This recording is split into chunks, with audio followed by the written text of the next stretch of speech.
I am your friend, Dr. Charles Apoki. I woke up this morning and put on the TV and I saw breaking news. US and Israel starts military action in Iran. That's something I had been anticipating since the protests broke out in Iran. I follow Tutsi TV, Tousi TV. Maya Tutsi is an Iranian, and his parents are in Tehran. I had thought that Donald Trump had forgotten about military action against Iran. At a point, I told my wife that I won't be tuning to Tutsi TV to know when the strikes were going to take place in Iran. And I switched off my mind. And I told her that one day it would take place. But my mind was also playing tricks on me because of the negotiations that were going on.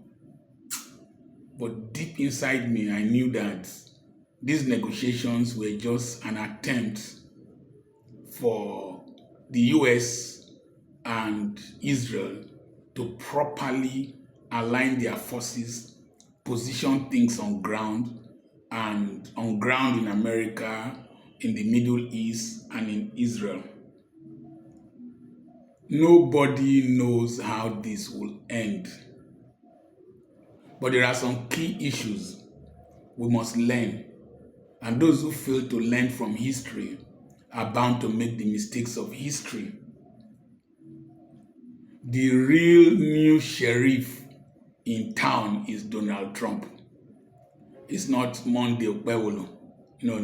The real new sheriff in town is Donald Trump. Because the world is like, if you expand it, a global town.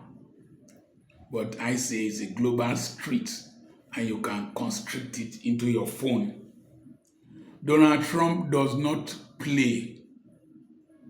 And Nigerian leadership, Nigerian Muslims, and radical Islamic terrorists must take note of that. And any Muslim commentator must be very careful. Donald Trump does not play. I have said that before, particularly now that their troops are on ground. Don't play rubbish play near any of them. Okay, you might not like him, but he's a tough guy. Economic sanctions over the years culminated in what is happening now because it crippled the Iranian economy. And a combination of oppressive, radical Islamic extremism and a bad economy was a recipe for this revolt that eventually led to this invasion. Your morality of the invasion is up to you. Nigeria was involved in the Republic of Benin. Nigeria threatened the Principe and Sao Tome when their president was visiting Obasanjo. Nigeria was involved in Sierra Leone and Liberia and contributed to effecting a regime change. Nigeria was involved in Congo. You will say that they were under United Nations or ECOWAS stimulated or organized presence. Question your morality, but listen to the facts. What lesson can we learn from this. The continuity of a repressive regime might stay for some time, even decades. This one, 47 years. But they eventually fall if the people are unhappy. The initial excitement of every revolution stays for some time. After a while, people will start questioning the benefits of the revolution.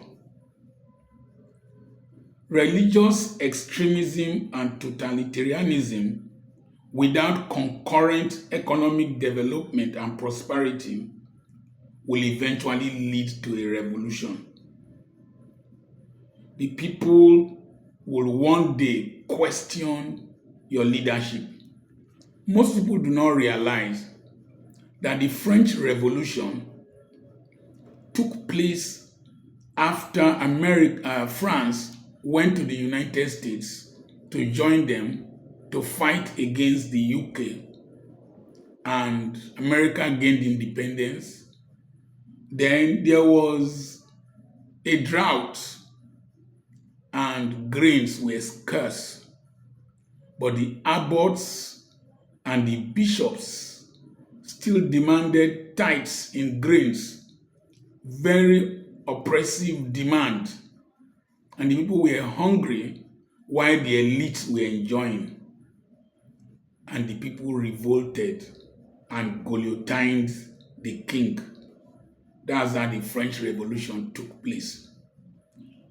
Is it likely in places like Nigeria, if we keep seeing intimidation, if 100 million is paid mistakenly into the account of the son of an inspector general of police from the slush funds of Anambra State, we keep seeing money displayed by the elites. We keep seeing money budgeted for cars, and like one state last year, they budgeted 16 million for health or one thing, and they are budgeting a lot of money for cars, for foreign trips, for aircraft, for this and that, and the people are suffering. What happened in Iran can happen in Nigeria if the people are angry. Now, and pursue economic development over militarization and global influence. Iran was supporting Hezbollah, supporting Hamas, supporting the Houthis, and supporting Islamic radicals all over the world, in Mozambique, even in Nigeria. Meanwhile, the economy was going down. That contributed to what is taking place. However, let's not create another Afghanistan, Libya, or Syria in Iran. It will be very devastating. It is very easy to strike a regime, eliminate the leadership, but to consolidate political stability and leadership in any nation without boots on ground, even with boots on ground, is very, very difficult to attain. I wrote here that the Western world, they are very crafty and strategic in thinking. The Iranians were meeting with them from Geneva to this place to that place. What was in their minds? They still executed it. Don't be surprised that they want to control the oil in Iran. Control the oil in Iran. You must be very careful. All that we have negotiated with the United States, we must be very careful. If they told you that they don't want Sharia in Nigeria, be very careful. All these noisemakers pushing for Sharia in Nigeria, you might hate me, but religion has not developed any nation. Religion has never developed any nation. It is strategic thinking, it is intentional developmental plans, and democratic governance, and strong institutions, and retribution for corruption that develops a nation.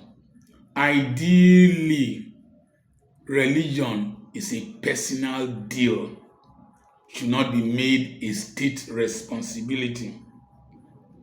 The other thing is that I was discussing with my wife. Iran is fighting in too many fronts.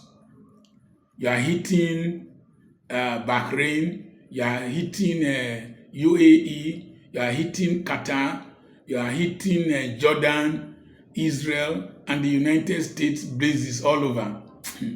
You go tire soon. You can't produce missiles at the rate at which you are firing them. You can't produce drones at the rate at which you are firing them. These are supposed to be your good neighbors. If they become your enemies, and all of them, start hitting at you, you will find it overwhelming. Nigeria must learn from what is happening.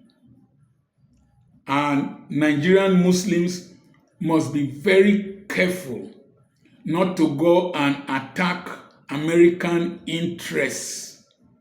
If you do, you will be bringing a stick with ants into your house. If lizards come looking for the ants, don't complain. Don't start what you can't finish, according to Millie Jackson. Select your fights. The Iranians you can't enter Iran without visa because you're a Muslim. When you see what is happening in Iran, let us learn. If you bring Sharia to Nigeria, it will not solve our economic problems. It will not solve our judicial problems. It will not solve our security problems. All those who took bribes, stole money, who are Muslims, will you have cut off their hands? Will Sharia only be for the poor? Just as Pentecostalism, orthodoxy, and religious fanaticism among Christians does not bring development to the people. It's only the elites that form the iron law of the oligarchy. Go and Google it. Dr. Charles Apoki is still my name. I have a webinar coming up on the 1st of May 2026 by 10 a.m. Nigerian time.